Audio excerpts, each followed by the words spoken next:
Әулет құпиясы 17, 18, 19 бөлім. Генджо кездесу үшін Шагланы өзінің осылай көлігімен әкеледі. Бірақ көліктің есігі ашық қалған сәтте мына жақтан Бекрам полиция бөлімшесінен шыққан кезде Доган келіп қалады. Доган келіп қалғаннан кейін көліктен түсе алмайды. Тағы да 25 жылғы бұрынғы Доган атты ұлың жоқ дегені есіне түседі. Осы кезде Доган бар шындықты біледі, яғни Бекрамның ешқандай қылмысқа қатысы жоқ, адам өлтіруге қатысы жоқ екенін түсініп, және ол кездегі куәгер өзі екенін де біледі. Солай Бекрамның қасына келіп, оның шын аты жөнін атаған кезде Шагла бар шындықты естіп шок болады. Өйткені ол әкесін өлтірген адам еді. Содан кейін Бекрамды Доган ұрлап алып, көлігімен алып кетеді. Шабармандары ізінен қуады. Енді біз не істейміз, бауырым дейді. Жә, кеттік, Бекрамды әкетіп барады. Кеттік деп айқайлайды. Осы кезде Бекрам өзінің өлтірмейтінін де түсінеді. Және де оған қандай шындық керек, не үшін алып бара жатқанын барлығын біліп тұрады. Ал мына жақта тағы да Маки 25 жылғы бұрынғы өмірі есіне түседі. Ол кезде сенде келін керек емес, немере де керек емес деп итеріп жіберген түрі. Ал мынау Тахирдің қарындасы есіне алып жылайды, өйткені ол тағы да іздеп келді. Бекрамға жетіп алған адамдары Доганды пистолетпен осылай қорқытып қыспаққа алады. Сол кезде Бекрам: жетер жігіттер, бара беріңдер, біздің арамызда бір нәрсе бар, сол нәрсені шешіп аламыз деп жігіттерін кері қайтарады. Осы кезде Бекрам мен Доган келісім шартқа отырады. Ал мұнда күйеуінен енді ғана ғашық болған Гүлжан қызғанып жүр. Яғни күйеуін үй қызметші қыздан Нұргүлден қызғанып жүр. Бірақ бұл жерде өзінің осы уақытқа дейін керексіз еткендіктен әйелін, яғни неке жүзіндегі ғана әйелін ұнатпайды. Тіпті оған қарағысы да келмейді. Өзінің соншалықты кәрі қыз болып қаласын дегені есіне түскен сайын біртүрлі күй кешеді. Бар шындықты білген Бекрамды аға деп жүрген Шагла оның кеңсесіне келіп барлығын қиратады. Не істерін білмеген ол, өйткені өзін осынша уақыт аға деп оның ақшасын алғанын барлығы есіне түсіп, не істерін білмей, мен қалай ғана алдандым. Осылайша қиратып жатқан кезде Бекрам келеді. Иә, менің атым Бердан. Бірақ мен сенің әкеңді еш уақытта өлтірген жоқпын. Білесің ба, Қанжоғұлдан не үшін кек алғанымды? Ал мұнда Мелек қайта-қайта Генджоға хабарласып жатыр. Генджо болса: дәл қазір менің қолым бос емес, ертең жақын арада сен шығасың деп Мелекті қуантып қойды. Содан кейін Мелек емтиханға тапсыруға барады. Ал мұнда Үміт деген әйел оны қорғайды да, және сен тезірек барып қайт, сен мықтысың, ағаң мен Шагла бәрін іріктеді деп оны тағы да қуантып қойды. Шагланы Бекрам әбден сендірді. Мен сенің әкеңді өлтірген жоқпын, мен әкеңді өлтірген олар Қанжоғыл әулетінен Доган, Синан немесе Тахир үшеуінің біреуі дейді. Содан кейін бар шындықты білу үшін Шагланның бастығы болып жүрген адвокатта құпия бар, сол құпия коробкты әкелуім керек дейді. Осыдан кейін ойланып қалады. Қайта-қайта Доган Шаглаға қоңырау соғады. Не істеп жатсың, қандай тірлік жасап жатсың деген секілді. Жылап отқан Шагла өзінің қайғысын көрсеткісі келмейді. Осы кезде Шемшек деген тағы бір белгісіз мафияның бастығы суреттерді әкел деп тіпті қоқан-лоққы көрсетіп Бекрамдағы Синанның айғақтарының барлығын тартып алады да Бекрамды тағы бір белгісіз жерге әкеліп тастайды. Ол баяғы кезі Шемшек деген біреу Бекрамды әбден қинаған екен. Оның барлығы осы кинода көрсетіледі. Бала кезден дос болған Генджо Шагланы құшақтап, екеуі бір-бірін үнсіз түсінеді. Мен сені еш уақытта тастап кетпеймін, сен де мені еш уақытта тастап кетпе деген секілді.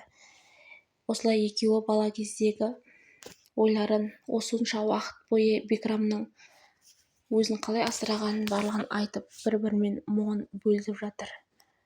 Мың жерден Бекрам ағасын жақсы көрсе де, әкесін өлтірген әлі де сол екен деп Шагла қатты уайымдап өзінің ар азабына шыдай алмай жатыр. Мен оның ақшасына өстім, мен оны аға дедім, бірақ осылай болған әлде өкінішті дейді.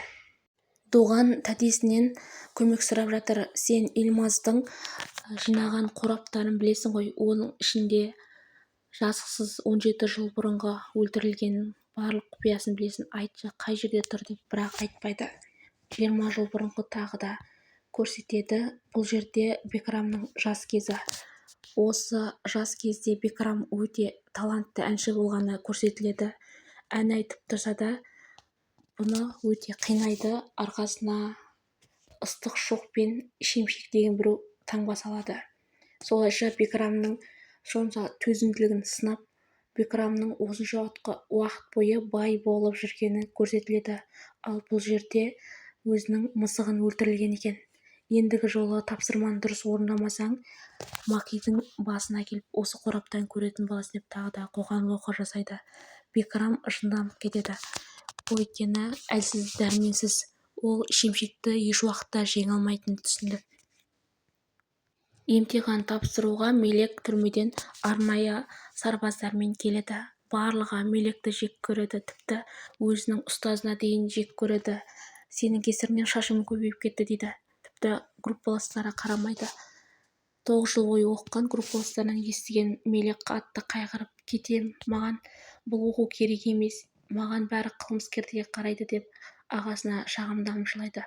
Ағасы оны жұбатып әлек, ешқандай да барлығы жақсы болады дейді. Ал мұнда Шагала Илмаздың жасырған әлгі қорапты тауып алғысы келді. Өйткені ол қорапта маңызды құжаттар, яғни әкесін кім өлтірген туралы барлығы сол қорапта тығылған.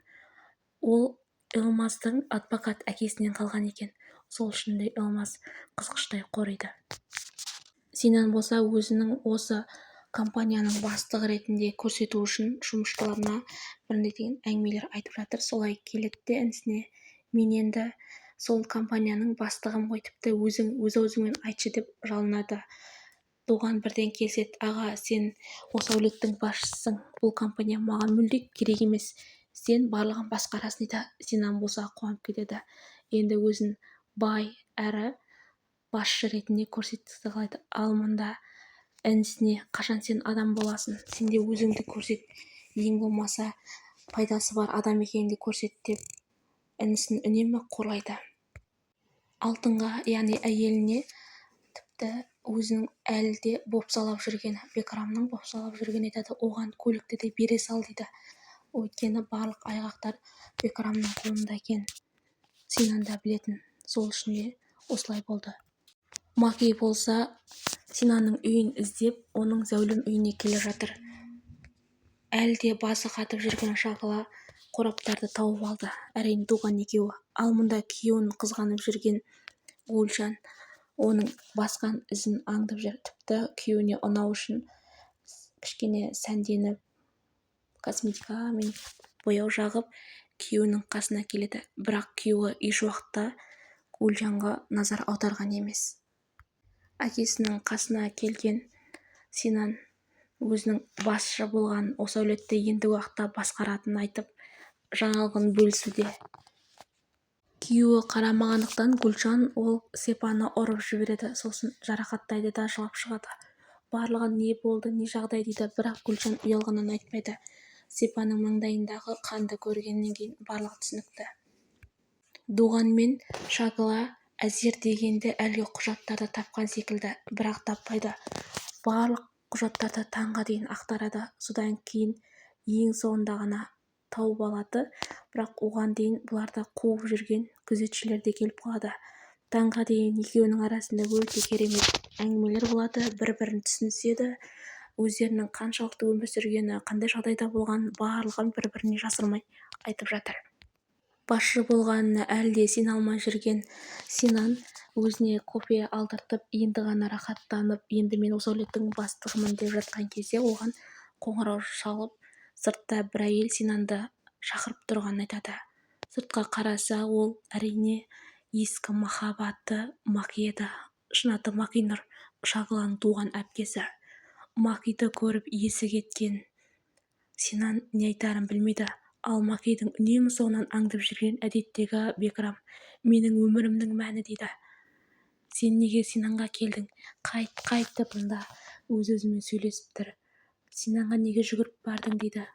«Бірақ бәрі сен сияқты емес, мүмкін басқа жұмыстармен» дейді. Макей сөйлей алмағаннан кейін тек қағазға «менің мазамды алушы болма» дейді. Тағы да 25 жыл бұрын Макей бар шындықты айтқысы келіп қанша арама рет Синанға хат жазса да, оның анасы беруге қарсы болған, тіпті көрісуге де. Осының барлығын есіне түскен Макей шынында адамша жылайды. Өзінің сөйлей алмағанына тағы да қатты намыстанады. «Әпке, сен Махинұрға неге тыныштық бермейсің? Ол кеше ғана үйге келді. Осы хатты берді, мені мазаламаңдар деген. Мен оның жағдайын білуім керек, оны зерттеуім керек» дейді. Содан кейін әпкесі үндемей қалады, не дерін білмей. Өйткені шынымен де Махинұрдың ізінен аңдыған еді. Ауру әпкесін Дидемге қалдырып кеткен Шағла әлі де жұмыстан оралмады. Дидем шошып кетті, өйткені ол Махинұр әпкесі Макей сөйле деген бірнеше мың кішкене парақшаларды қойған. Осыны көргеннен кейін не дерін білмеді. Махинұр енді уақытта сөйлейтін болады, өйткені өз-өзіне уәде берді, қызын табу үшін. Өздеріне қажетті қораптарды тауып, екеуі де Дуған мен Шағла бұл жерден қашып кетті. Арттарынан қаншама қуған Елмаз жігіттері оларды ұстай алмады. Солайша барлық қораптарды алып, енді ғана шындыққа жетіп қалған Дуған ол қорапты Бекрамға берсе, Шағла әкесінің кім өлтірген туралы барлығын білем деп қатты қуанған, бірақ өкінішке орай бұл жерде сезімін жасыра алмаған Сепа қызметші Нұргүлді сүйіп алды. Осының барлығын жоғарыда Гүлшан, яғни некелескен әйелі көріп, не істерін білмей қалды. Шынымен де Нұргүл мен Сепаның арасында осыншалықты байланыс бар екеніне іштей сене алмады, қатты қызғанып кетті. Алдағы уақытта тағы да қырғын болады. Ендігі не істерін білмей, енді мен не істеймін, бұлай қалайша бұған жол бердім деп өз-өзінен сөйлеп жүр. Күніге Генджоның даусын естімесе тұра алмайтын Мелек тағы да қоңырау шалып, өзінің жақын арада бостандыққа шығатынын біліп алады. Бірақ бәрі де Генджо ойлағандай, Мелек ойлағандай болмай шығады. Бірақ ол қызы нағыз қылмыскерді тауыптық дәлелдермен қоса деп сүйіш сұрайды. Бекрам өзінің әкесін өлтірмеген Макейға сендіру үшін барлық шындықты жақында ашылады деп, оған арнайы бұрынғы махаббаттар куәсі болған Синан екеуінің көлігін тартып алды және ақ көйлекті оның ішіне салды. Өйткені бір кездері Синан ол Макейге ол көйлекті алып бере алмағандығын, сол көйлекті ерінбей ақша жинап сатып алған. Әрине ол қатты ғашық болған Бекрамның махаббатына түсінуге болады осы кездері. Байғұс сыртынан аңдып жүріп, тек Макейдің сыртынан аңдып жүріп, оған деген сезімін айта алмай, өз-өзімен ғашық болып, жауапсыз махаббаттың ізінде жүріп, ақыры осы көйлекті алып Макейге барамын деп өз-өзіне уәде берген. Мен Макейге үйленемін, ол менің әйелім болады деді. Бірақ өкінішке орай жолда Дуған мен Шағлаға белгісіз адамдары шабуыл жасап, Дуғанның Шағланың арасындағы тауып алған қорапты жұлып әкетіп, және екеуін де екі жаққа әкеліп, шемшектің адамдары екенді бұлар шындықта жеке-жеке айтады. Яғни кімсіңдер дегенге тек біз шемшектің адамдарымыз, біз сіздер осындай шындықты көрсетем дейді. Яғни Синан ағасының светтегі қан дақтарын жуып жүрген көрсетеді, ал мында Шағлаға әкесінің Дуғанның үйінде, яғни өзі барып жүрген есік алдындағы күнделікті көріп жүрген жерде өлтірілген туралы суреттердің барлығын жариялап көрсетеді. Осыдан кейін Шағла қатты шок болады.